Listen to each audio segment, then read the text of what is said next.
The caves in the game are really interesting because it's a very tonal shift within the whole visual look of the game. It's kind of like this more organic, more surreal, dreamlike landscape compared to what you're used to before this point.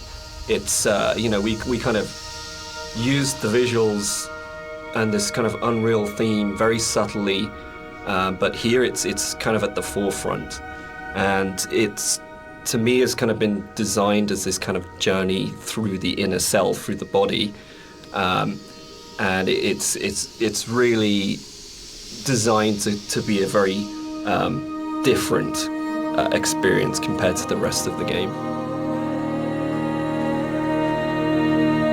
This, for me, is probably the most pivotal music cue in the game, and it's the one that most people write to me about to say that they are absolutely obsessed with and they love. It's the only music cue that has singing. It has a female voice, and I think that's a really important shift for me, that you've gone from this beautiful string music, but it's quite abstract, into what is effectively a song, and with lyrics, so you're actually explicitly saying something as a composer at this point. The other thing that I think it's important to say for me is it's the biggest shift from the music that I wrote for the mod.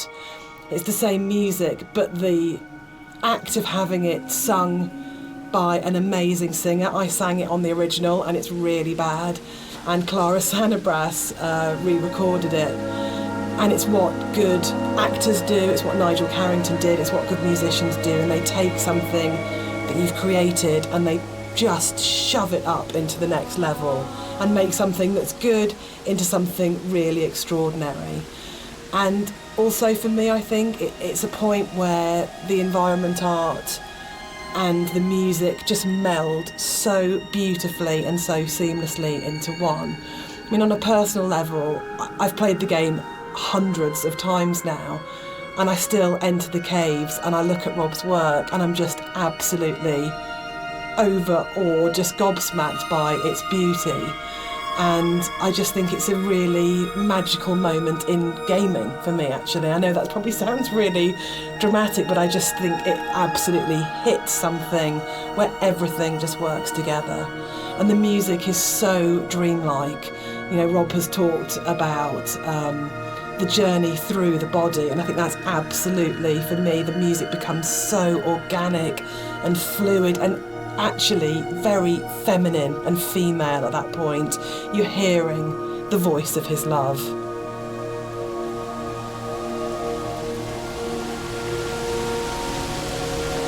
I just want to say that I think you can divide caves in games into pre and post Dear Esther. I think that it's just a way of breaking away from reality into saying what you can do with these spaces that actually makes them this incredibly, much more vividly colourful and much more kind of interpretative and look from it. And it's really interesting that I look at caves now in games and I find myself going, that's a very Rob Briscoe cave. And I think that's an amazing thing to have achieved. So I think it's one of those, it's great paying other people's work compliments. I enjoy that because you never feel like you're being big-headed about yourself, but I think it is. I think particularly it does come again down to that blend between the audio and visuals that just, it's a real high watermark. I kind of, it's one of the areas in all of the games we've made that I'm most proud of. I think as well, you think you know what you're getting with Dear Yes. Esther for the first 45 minutes of the game, wherever we are at this point, and then you step into something completely unexpected and completely new, and I think it just throws the player such a curveball in such a wonderful way.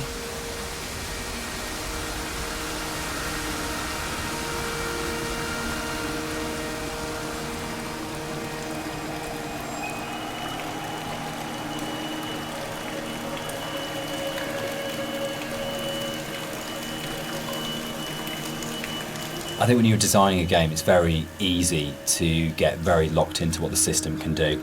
And you're trying to deal with all the different variations of things, that if a player does this, then this, and we have to deal with the consequence here. And our lead designer, Andrew, and I talk about this all the time, about you might have an idea, but then how does this radiate out throughout the entire system? And you get very caught in the idea of what the system has to be and how robust the system has to be and this kind of thing. And I think what's really important as a sort of a designer or as a creative is that understanding that actually the real game is happening in the player's head, and that the system can be whatever you want it to be, but if the game isn't running in the player's head as opposed to on the screen, then you're missing a trick. You're not letting the game be everything it could be.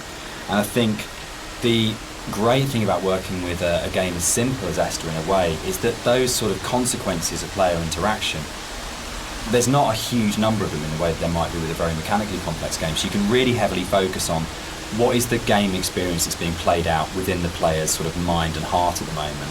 And there are other, sort of, I know this is a kind of a way of approaching game design that has become increasingly popular over the last few years, and that Journey was a really, really good example of that game company really focusing on what's the emotional experience of playing this game.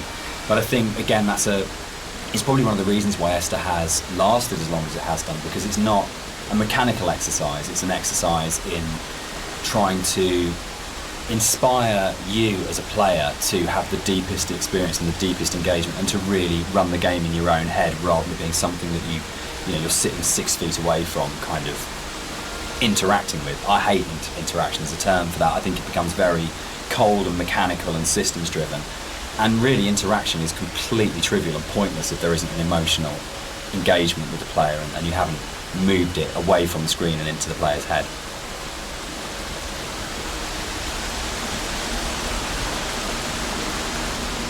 What's really important to me is that Dear Esther started out as a Half-Life 2 mod, and if the Half-Life 2 modding community hadn't championed it and celebrated it and downloaded it a lot and talked about it and loved it, then it would never have been a game. So it's never really bothered me, the kind of is it a game conversation, because as far as I can see it, Dear Esther and like everything that's come after it that's been inspired by it, this was championed by Half-Life 2 modders, and they made it what it is. And so if you've made something that the real kind of hardcore of the hardcore in terms of these are first-person shooter modders have gone, this is really good and really special and we're behind this, then you've already got the support of a really amazing gaming community, and the fact that they championed it, we owe them a huge amount in terms of where we are. And I'm really proud to come out of that scene. I'm really proud to be a company and to be sitting here talking about a game that started life as a mod. Yeah, I think they're the ones that have really kind of like pushed us forward and given us the passion to be able to take it to a commercial level and give us the confidence to make us believe that there's an audience for this kind of thing.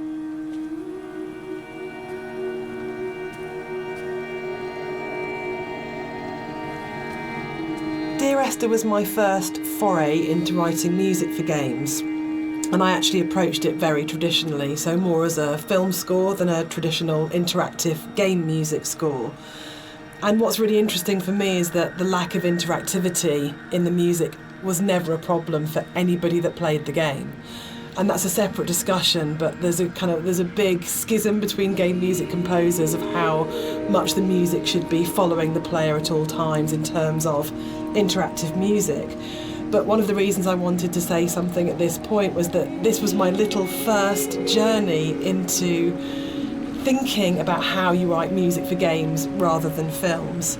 So I had this song that was a certain length, and Dan said, well, we don't know how long the player is going to take to traverse through that space. And I thought, oh no, he's right, and slightly panicked. So this was a very simple solution where the song was split in half, and then I wrote some drone music that could just play for as long as was needed as the player walks through the space, and then the second half of the song would seamlessly play. And it's very, very simple, but it's quite emblematic for me in terms of my career, because it was the first time that I had to think about the player. Because with film music, it's so simple. You know exactly what's going to happen when. But this concept of interactivity was so new for me. So I kind of look back at it fondly because it's quite a basic approach to, compared to something like Everybody's Gone to the Rapture, where that was an open world adventure where I had to really think about the player and their movement through the space. So I kind of look on this very fondly, this moment in the game.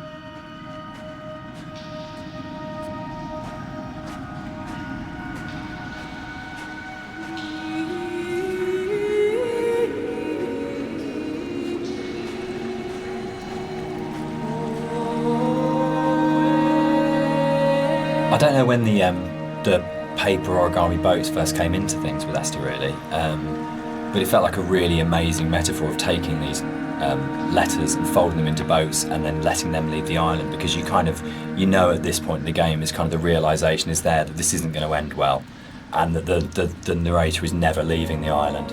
And the idea that this kind of, again, the idea of communication, or the attempt or failing communication, or trying to speak through the coma, or whatever it is, however you want to interpret it. But the idea of putting the boat in the underground river really felt like it kind of reinforced that sort of dream-like kind of quality of the caves, of actually there's something really sad about this one boat, because when you see it go past, you know that even the boats aren't going to leave the island. Like, this is something which doesn't have a tidy, neat kind of like resolution. And there's, even if you don't sort of think about it to that sort of level of depth, there's just something, it's one of those things that I really love about games that you can do, where it's just a moment that has a really distinct emotional tone to it, that you go, there's a pause when you see that boat goes past, that I just think is, yeah, it's something special you can do with kind of media like games.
In a lot of ways, the caves were the hardest area of the game to actually write, because we knew we didn't want to have much voiceover in there. I think because of the strength of the music, and this goes right back to the original mod, we wanted that to be the voice and for it to be a chance for Esther to speak rather than the narrator.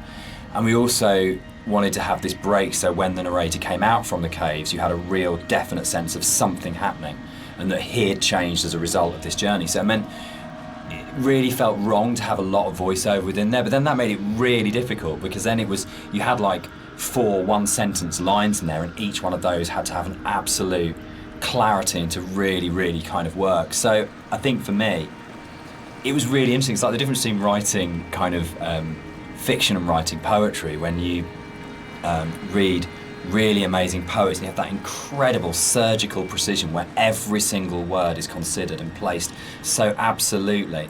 And rather than being able to kind of, because the narrator rambles quite naturally, it was able to, you could kind of get into the flow of the narrator's ramble in other places in the level, and this was a real challenge, because suddenly I was having to write like a poet, of going, every single one of these words, every single cadence, every single sound has to be absolutely perfect, or it'll just feel like the narrator's voice is intruding on the rest of the experience. So it was, yeah, I think definitely the most challenging area of the game as a writer.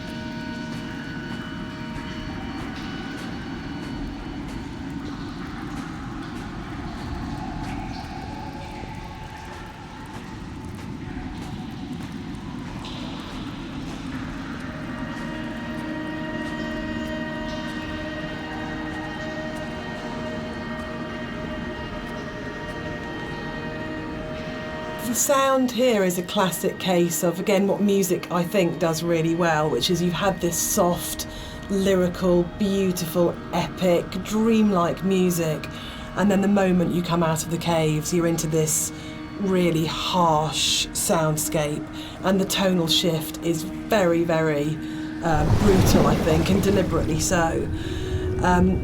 You have very little music when you come out of the caves. You hear the wind, and it's a classic case of foreshadowing. So we know from this point that things are probably going to get bleaker, more difficult. And yeah, it's something that music does really well, I think, which is that emotional signalling and signposting. This whole area moved, didn't it? The original mod, this was a Yeah. cave right at the beginning of the caves where Yeah. everything was written, and it moved to the back end of the level, and we have this long corridor that's full of these kind of it's the point of high madness, I think, in the game, isn't yeah. it? Yeah, it's kind of just where you feel like you're losing the plot completely, both like visually and auditory, and you know, it's kind of like this really frenetic moment for me. I think it's where you feel most that you're underneath a mountain, and you feel Yeah. the weight of that mountain, and just I loved the idea when we were, you know, putting through it of what would it actually take to do this, like to actually paint all these symbols and what is going on. And it really is quite an explicit kind of thing of madness, of going, you would have to be insane or very, very disturbed to actually do this, and what is the process that this person's trying to work through, what they trying to achieve by this. And I think it really strengthened it, making it a crawl through a tunnel as opposed to just a static location.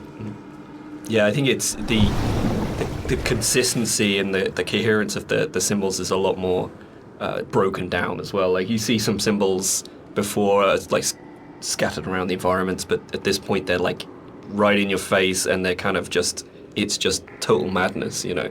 Any kind of meanings have been crossed over and confused, and you know, I think it really helps to bring the tension up at this point at the level as well. So you're kind of coming out of this dreamlike state a little bit.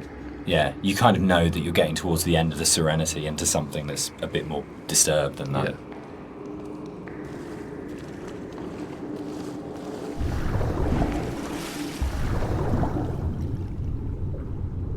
This is a bit more of a contentious one because we disagree on this one. I struggle with this. With the points in the caves where you duck above and below the water, and you have to have that transition of audio. And I love the audio on both sides of the surface tension of the water, but I really struggle with you breaking water because it's such a hard edge to the sound. And I don't think there's any other way around that.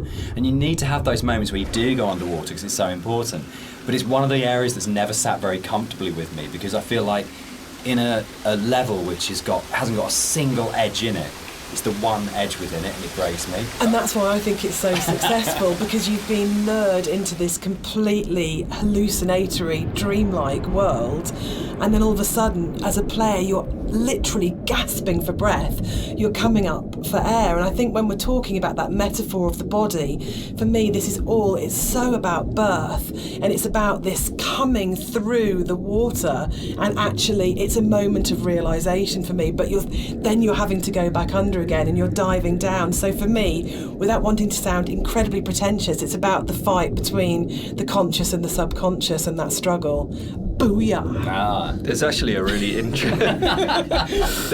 interesting thing about that underwater section there, though, is that, I don't know if you remember, but you had a certain piece of music that plays when you're underwater, and to me, I really like that. It's kind of like because at this point it's kind of like a very calm, relaxed type of a journey, and you go on the water and it starts to break apart a little bit, and it's almost like, you know, that kind of psychosis is still there. It's not complete bliss at this point, and it helps to build the atmosphere up to this final jump. So we're both saying that Dan's wrong. Yeah. Excellent. Yeah. That's good. That's the way it should be.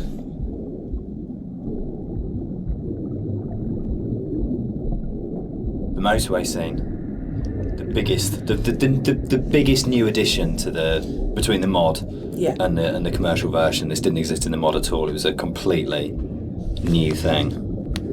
Yeah, it's I wasn't sure where the idea spawned from to have this scene, where I just sort of went off, or we discussed it, or I can't remember. You know, I can't remember. Can you remember? It just kind of appeared, didn't it? And then yeah, it was just this kind of. I think for me, actually, I remember being some technical difficulty between the drop and then coming out at the end part, but it was like it was the same thing that we dealt with in the past of like, how do we not kill the player? From a technical standpoint, I think it might have been something to do that, but it was also, you know, I can't remember where the whole thing came from. I think it's my favourite point in the whole game, actually. I think it's just it's quite shocking, and it's so surreal, and it's so beautiful. And from an audio point of view, you have that baby's heartbeat bringing us back to the idea of the ultrasound. Was Esther pregnant? And it's one of those moments that I think everything just kind of collates together, and it's so unexpected. Yeah, for me, it's like a moment of realization. Yes. It's like, it's, you know, it's coming to terms with something almost, you know. Whether or not what actually is going on at the moment is real, this did happen. There's kind of an absolute. I remember playtesting it, and I didn't know that the car can get switched out with a hospital gurney, and I must have played it. I was like 3 or 4 times into playtesting it, and the first time it switched out and it was a gurney instead. And I really remember kind of sitting there and going, "Oh God, that's just," and really being just stopped in my tracks by it. And it's one of those weird things you get when you're making a game, that you know you'll never have those moments that a player does, where you know it all so well. It's really, really rare to be in a situation where you actually get a genuine, fresh player's eye view on what you're making. Yeah, I was always a bit worried that it was maybe a bit too literal. Like we gone a bit too literal with that. But I think looking back at it now, there's still a lot of strangeness going on there. Obviously, the whole scene is unusual, but there's still these like very subtle details that are there that kind of still making you think, what does that mean? Like I think if you look closely, there's like coins scattered around and things like that. It's And for me, it's, again, sorry to keep going on about it, but it's about layers of subconscious for me. That you start overground, you go into the caves, you go deeper, you're falling down, it's going down the rabbit hole effectively, and then you go to the deepest level, and that's actually the truth, that's the reality, that's what happened.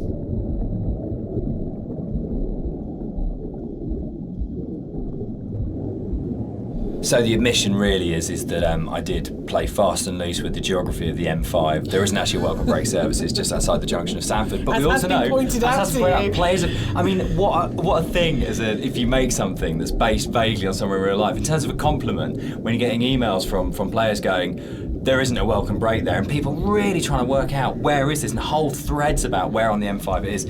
That's just the most amazing feeling. But I think what I really love what I think works really, really well in Esther, and again, it's something that I think is really carried forward to our other games, is that a lot of the time we're not dealing with kind of like big, glamorous, amazing, epic places. It's a sort of like a ratty little island in the Hebrides. It's someone who lived in Wolverhampton. It's just outside, a service station on a stretch of the M5. And I think that earths what's going on. It gives it a realness as well, particularly when you sort of put it against the surrealness of the caves. Actually kind of going, this is really surreal and this is really, really dreamlike, but actually I'm talking about, a car accident just outside a little chef, and that playing off those two things against each other.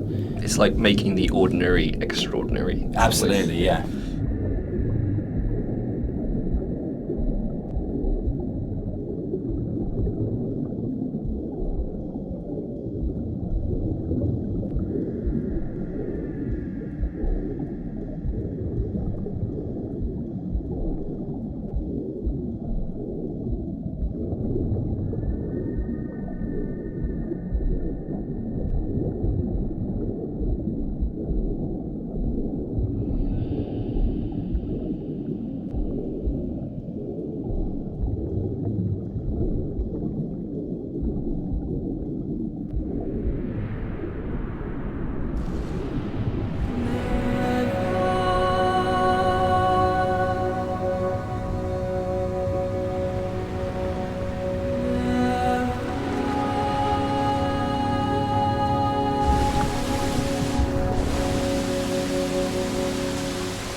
This scene for me is like really, really iconic because it kind of brings this idea of the caves being an inward journey through the body together.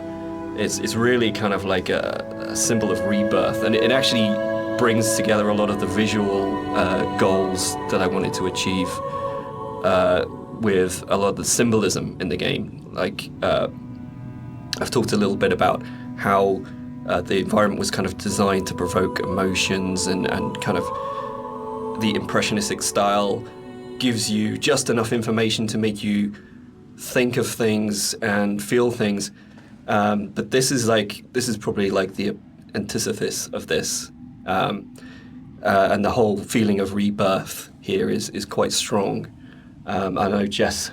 Yeah, the music's really supporting that. Yeah, because we've gone, she sings always, always throughout, we've got always, always, and then she sings never, and a moment of absolute soaring. It's the climax of the music. As you come out of the water and the music kind of swells, and you just kind of, it is like a moment of change has happened in some way, and I think rebirth, isn't it? For me, it's his moment of clarity and acceptance and understanding of the reality of what's happened. And you're literally moving towards the light at the end of the tunnel. Yes. You're actually doing that as you go through. But I the music, especially, I think before the music got layered in, that scene was nowhere near as kind of powerful for me. Like, that kind of just totally made it